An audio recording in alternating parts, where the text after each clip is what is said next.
Good morning, good evening, good afternoon, ladies and gentlemen, sis, you too. This is Pastor Dow. You know, we live in a country where the definition of justice is all summed up in strategy. And you are not going to get justice in this land if you do not have money. You have to have money in order to play in a system, to play the game. If someone has power over you and they know it, the majority of the time, they're going to use that power to abuse you. For instance, you have somebody out here who has a domestic dispute with each other, and the poor person comes in front of the court, doesn't have what they call, look at this, legal representation. And the reason why that he doesn't have any legal representation is because he's a poor person, cannot afford an attorney. And so he represents himself. Well, first of all, you have to understand you're going into a venue where they consider you incompetent.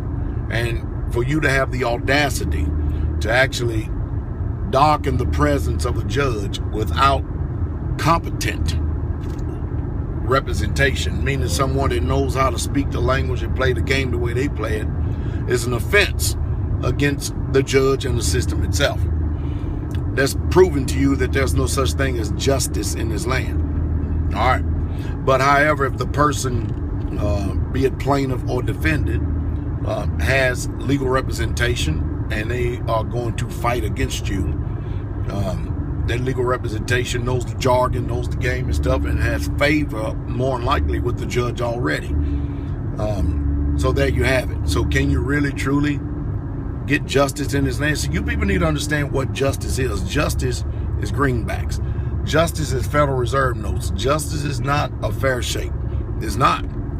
And you can forget about jury trials today nowadays, because you would not get a fair jury trial because these people are GMO modified. They can't think straight. And the attorneys, when they're paying attention to people,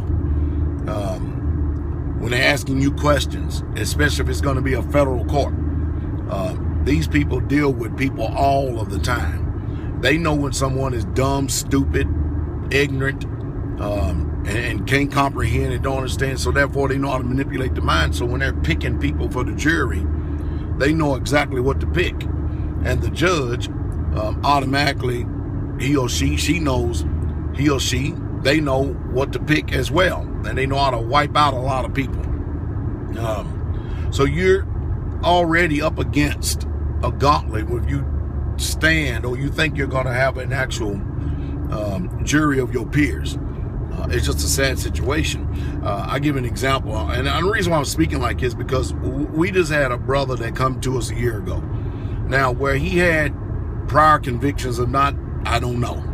I really, truly don't know. But I do know what he told me and a few other elders at different times, which is consistent. But I tell you what, I really, in my own mind, I still think it's disproportionate justice to give somebody 25 years for a gun violation in the state of New Jersey. But, you know, his mother was adamant about the jury not having any black people on the jury.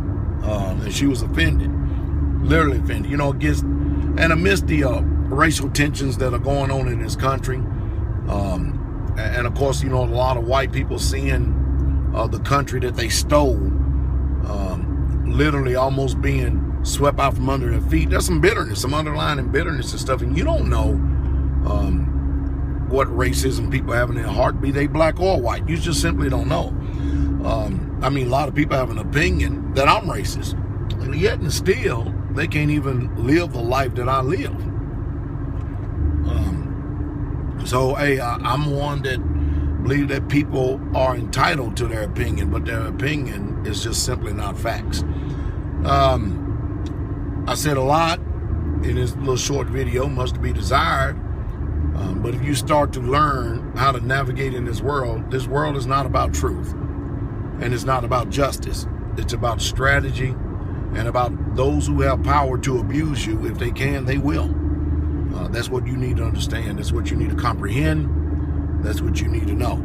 Once you know that, then you'll know how to navigate better in this sick world we find ourselves in. And that's why people like myself, a lot of people believe it's a fairy tale and a make-believe because, we haven't really heard nothing too much of the great power of Almighty Yahweh in centuries. But the time is coming. We're headed towards apocalyptic times, and some great changes will take place on this earth. But only those of us who Israelites who understand and know the scriptures, we're going to be able to discern the signs of the times and know when these prophets come up on the scene. And remember the posture of the world and the religious people. They're going to be vehemently against these two prophets. And it's going to get ugly real fast. And it's going to be even more ugly when they find out that that book that I believe in is just literally not a fairy tale. Somebody asked me the other day, why do I believe the Bible so much? Because whenever I practice what it says and put it into action in my life, it works. It comes to pass. Especially with the part of healing the sick, casting out devils. I just got, again, there was no more than maybe a month or two ago, I laid hands on a person, literally rebuked a spirit, just like Jesus did. This person had, a sexual transmitted disease for almost a decade. And you know how it is when people have that. First of all, it's embarrassing.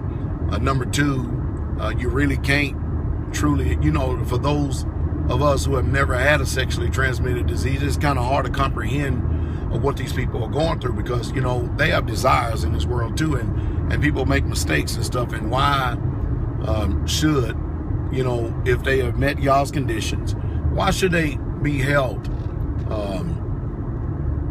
to continue to suffer, not knowing if they would ever be able to get married because of this one obstacle in their way? Well, anyway, after I got finished rebuking the spirit, I told the person, I want you to go to the doctor, like I often do. I want you to get it verified, and I want you to bring the paperwork to me, showing that you have been healed. Well, it's about a month or so later, I end up getting a phone call from the person that says, Pastor, I am 100% clean. Not a trace of any sexually transmitted disease is in my body. Of course, they were elated, ecstatic, the whole 9 yards. Because you know how it is. You're not going to get anybody in this world to believe anything because they have been conditioned to believe the doctors. And most preachers today don't have this kind of power. So therefore, it's just, faith is not even what you call faith today. It's just mental assent to some people and stuff. But, what we have today is a lot of people just simply, they cannot produce the power of God. Now, they can study and quote scriptures all day long. They can blast people and use the Bible to browbeat people. But that's definitely not going to deliver people. So I let people run their mouth and stuff, and people still continue to keep coming to me for deliverance because it's straightway. We just simply have the power of Yah working in our lives. The same power that the Messiah said that would follow them that believe. We don't argue with people. We just do it. That's all there is to it. And we're just a very serious-minded people.